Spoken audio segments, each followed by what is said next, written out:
Hello everyone and welcome to the Commexis Cast, all the news you need to know from our inbox to yours. Today we're talking about Facebook's alternative to Patreon.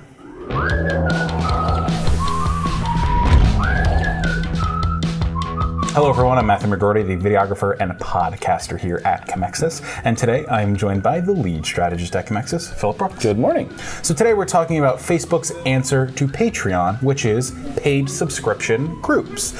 So for those of you who don't know, Patreon is basically I don't want to say a crowdsourcing tool, but artists and creators can go to it. People can come and pay a subscription to get access to If you're at all familiar with Kickstarter, it's a similar model to Kickstarter, except that it's an ongoing subscription-based model. So you're getting a product usually on a monthly basis. It could be, every 30 days, or it could just be on whatever cadence they're using to produce content or other products. But essentially, it's a content production model using the Kickstarter crowdsourcing model. But it works on a recurring basis. So it's ideal for podcasts, comic books, anything like that you're producing content on a regular basis. And then at that point, you pay a subscription fee, and each time that product is released, you get that content. So it's a similar model. And most of the funds go to the creator. Patreon, of course, takes a percentage, but for the most part, it's going directly to whoever is creating it or the company that's creating, for example, the podcast or something like that. So Facebook has come up with their answer to this with subscription groups. They're testing this out right now. Essentially, admins of groups will be able to charge either somewhere between $4.99 and $29.99 to allow certain people who are paying for this access to a internal group within a group that has exclusive content being posted within it. So one of the things that they are testing, one of the areas that they're testing this with now is parenting, cooking, and organize, quote unquote, organize my home groups. And they're going to be getting the first chance to sort of test this out with their group members. So content users might get an exclusive version of groups, including things like video tutorials, lists, and support, and additional sort of one-on-one feedback.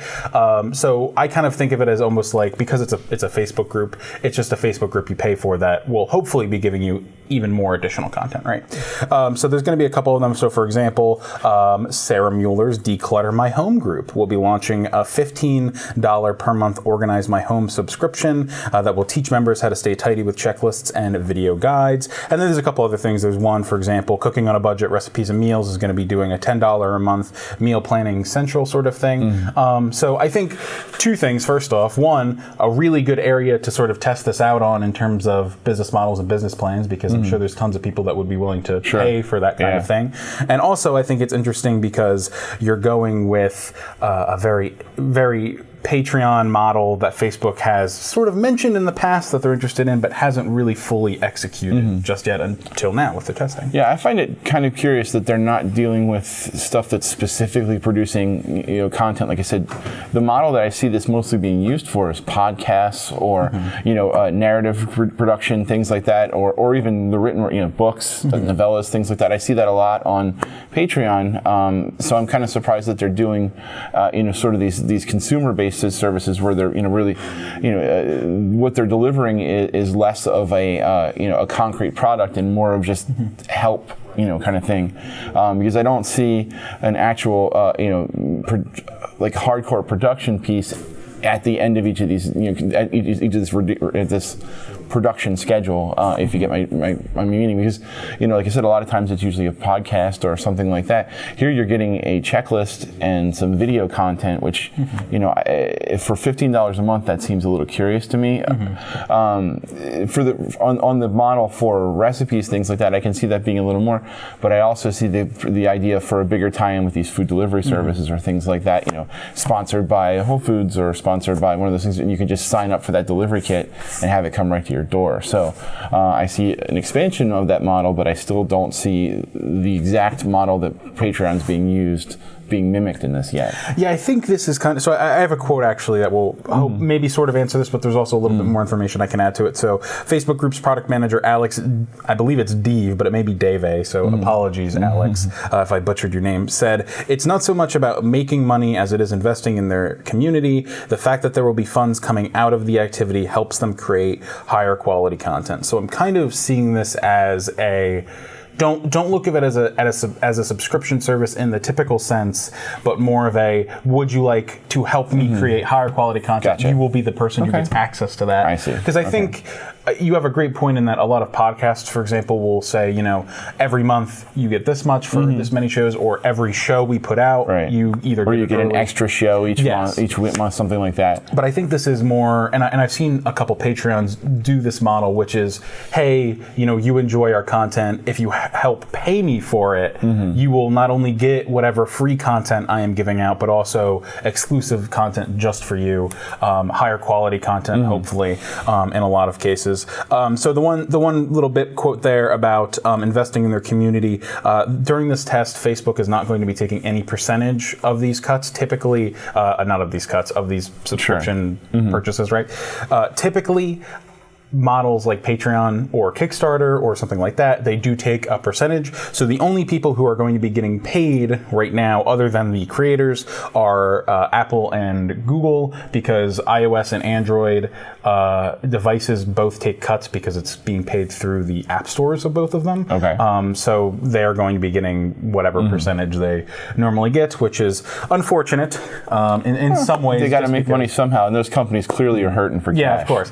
So. I would not be shocked if Facebook went with their own model of, hey, if you're going to pay for this, you have to go through specifically our Facebook, maybe the desktop to start, just because that's actually going to be a significant percentage over time.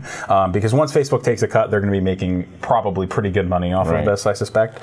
So there you go.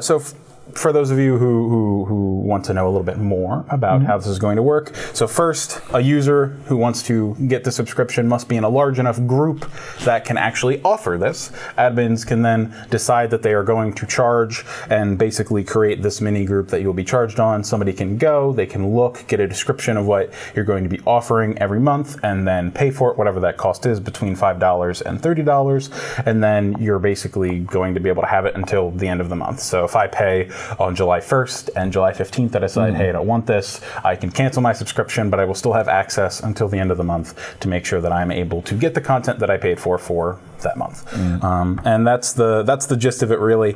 I'm really interested in seeing how this goes. I personally support a pretty decent amount of creators on Patreon. I really like the service, though it does have some of its complications and problems and stuff like that, as many services like this do. But I think that this could be good in the sense that Facebook groups are really excellent at helping build and maintain communities for specific different things. For example, podcasts, stuff like that. It's a great tool to have creators being able to interact more hands-on and one-on-one with the end user.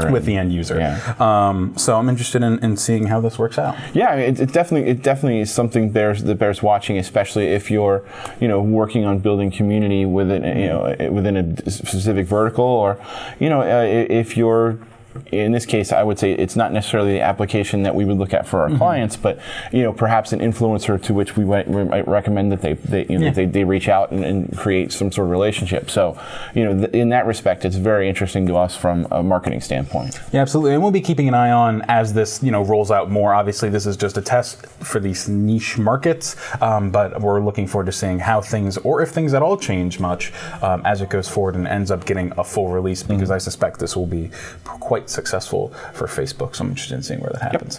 Well, that's all for today's episode of the Commexis Cast Daily. Thank you very much for tuning in, listening in, watching in. Thank you to Phillip for joining me today at the table, adjacent to the table, in fact.